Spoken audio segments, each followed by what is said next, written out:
안녕하세요. 7월 21일 월요일 방송을 시작하겠습니다.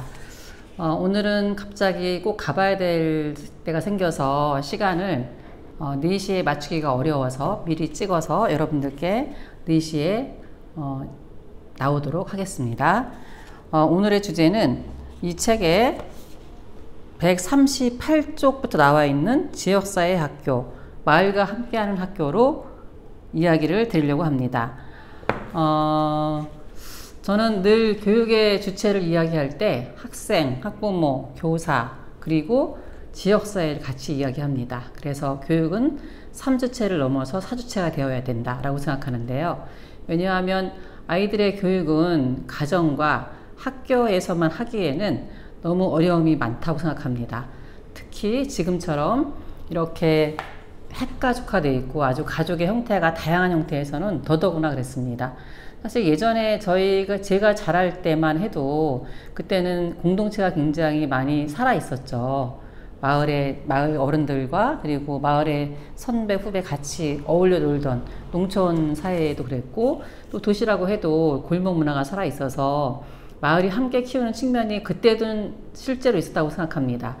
그런데 지금은 너무 개별화되어 있죠. 그리고 또 아이들이 요즘은 스마트폰 갖고서 홀로 지내는 시간이 굉장히 많아서 함께 기르지 않고는 더 어려움이 많은 시대가 되었다고 생각합니다. 저는 그런 문제의식으로 학교는 마을의 그 지역의 지역사회 학교가 되어서 지역의 중심적인 그런 어떤 역할을 할 수 있는 플랫폼이 되어야 된다고 생각했습니다. 그래서 제가 박사학위를 쓴 논문은 몽실학교, 경기도에 있는 몽실학교였는데요. 그 몽실학교를 연구하면서 몽실학교에 연구할 때 많은 학생들한테 제가 인터뷰를 마지막으로 했습니다. 인터뷰를 하고 나서 마지막으로 물은 이야기가 뭐였냐면 이 하고 싶은 이야기가 뭐냐라는 걸 질문을 했을 때 제가 한 20명, 30명 가까운 학생들을 인터뷰를 했는데 그때 공통적으로 거의 대부분의 학생들이 뭐라고 했냐면 학교가 이렇게 몽실학교처럼 바뀌었으면 좋겠다라는 것이었고, 두 번째는 학교에 이런 공간이 있었으면 좋겠다라고 이야기했습니다. 왜냐하면 학교를 마치고 또 바깥으로 나와서 이곳까지 오기까지가 시간이 걸리고 좀 접근성이 떨어지겠죠. 그래서 학교 자체가 이렇게 변할 수 있다면 가장 좋지만 그것이 안 된다면 학교 안에 이런 공간이 있어서 학교를 마치고서 이런 활동을 할 수 있으면 좋겠다라고 이야기를 했습니다. 그래서 저는 그 이야기를 듣고서 굉장히 마음이 찡했고 2019년 교장이 돼서 우리 중학교에 왔을 때 그런 공간을 학교에 만들어야 되겠다고 생각했습니다. 그것이 바로 다같이 학교를 시작하게 된 계기입니다. 다같이 학교는 방과 후에 청소년들, 마을의 지역에 있는 청소년들 그리고 어린이들, 초중고학생 모두 가능합니다. 이 학생들이 갈 곳이 굉장히 없는 상황이거든요. 그래서 뭐 이렇게 공원을 배회하거나 아니면은 PC방을 가거나 그 정도로 이제 생활을 할 수밖에 없는데요. 아이들이 마음 편하게 와서 시간을 보내고 같이 이야기도 나누고 또 의미 있는 활동도 하고 그런 공간을 만들고 싶었습니다. 여러분들 아시나요? 원래는 우리나라 청소년법 진흥법에 청소년을 위한 공간은 읍면동에 1개씩 만들게 되어 있습니다. 청소년 문화의 집을. 그러나 실제 상황은 어떤가요? 거의 없습니다. 저는 이렇게 얘기하는데요. 이런 공간이 없는 것은 청소년들이 투표권이 없으니까 그런 것 같다. 만약에 투표권이 있는 유권자라고 한다면 이렇게 청소년들을 홀대하진 않겠죠? 그런데 너무 공간이 없습니다. 그래서 저는 생각했습니다. 어떻게 하면 청소년들에게 이런 공간을 만들어줄 수 있을까? 지자체가 나서서 해주면 가장 좋겠지만 그것이 안 되는 상황이어서 일단은 우리가 청소년의 교육을 맡고 있는, 어린이들의 교육을 맡고 있는 이 교육자들이 먼저 나서야 되지 않나? 라는 생각이 들었습니다. 그래서 저는 학교에 있는 공간이 굉장히 좋은 공간이 많거든요. 또 학교는 100% 국가 예산으로 지금 운영이 되고 있잖아요. 이런 공간이 낮 시간에는 당연히 그 학교 학생들이 그 공간을 써야 되겠지만 아이들이 돌아가고 난 후에 아이들은 대체로 한 3시 반, 4시 반이면은 다 집으로 돌아가거든요. 그러면 그 시간 이후에 이 아까운 이 정말 좋은 공간을 어떻게 함께 할 수 있을까에 대해서 생각을 해봤습니다.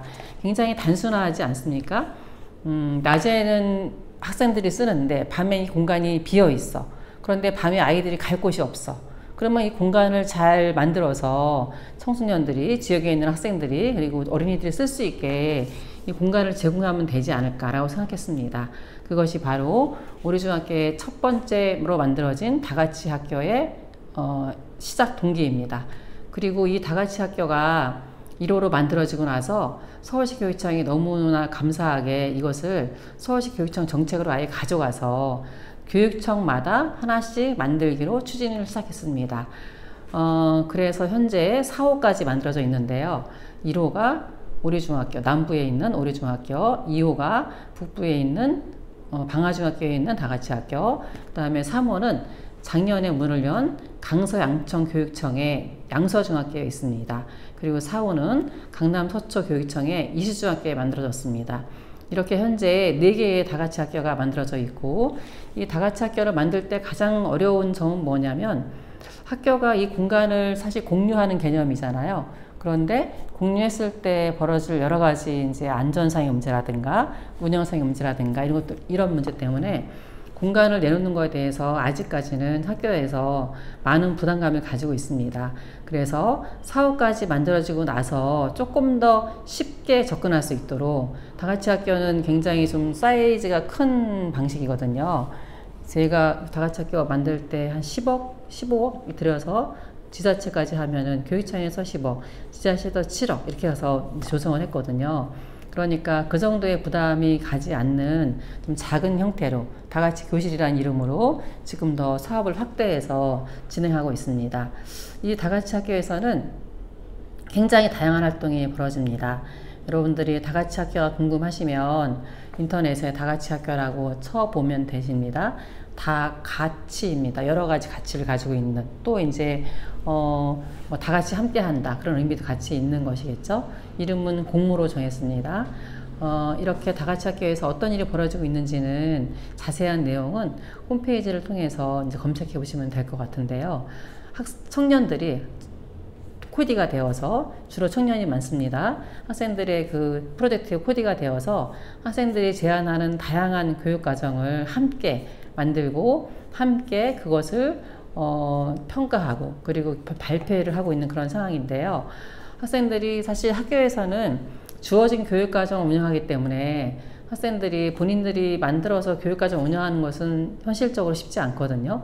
동아리 정도만 좀 가능하겠죠. 아니면은 수업 방법에서 이제 교사들이 좀 구성을 잘해서 학생들이 주도적으로 할 수 있게, 그런 수업을 할 수 있게 만들려고 노력은 하고 있으나, 학생들이 모든 과정을 처음부터 끝까지 교육과정부터 시작해서 평가까지 다 하는 것은 쉽지 않은 과정이거든요. 그래서 그런 경험들을 할 수 있는, 학생 주도 프로젝트를 할 수 있는 그것이 가장 큰 축이 되어 있고, 두 번째는 언제든지 와서 청소년들이 예를 들어서 수업 마치고 잠깐 이제 뭐 학원 가기 전에 시간이 남는다든가 아니면은 갈 곳이 없어서 방황할 때, 그럴 때 와서 편안하게 시간을 보낼 수 있는 그런 청소년 카페가 조성이 되어 있습니다.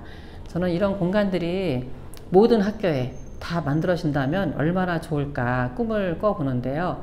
모든 학교가 좀 어렵다면은 최소한 그 주변에 있는 청소년들이, 어린이들이 갈 수 있는 그 거리 정도에 좀 예를 들어서 한 동에 뭐 4-5개 정도가 있었으면 좋겠다고 생각합니다. 서울의 경우입니다. 왜냐하면 학생들이 끝나고서 쉽게 갈 수 있는 공간은 학교가 가장 사실은 쉽게 갈 수 있는 공간이고 안전하고 쾌적한 공간이기도 하거든요.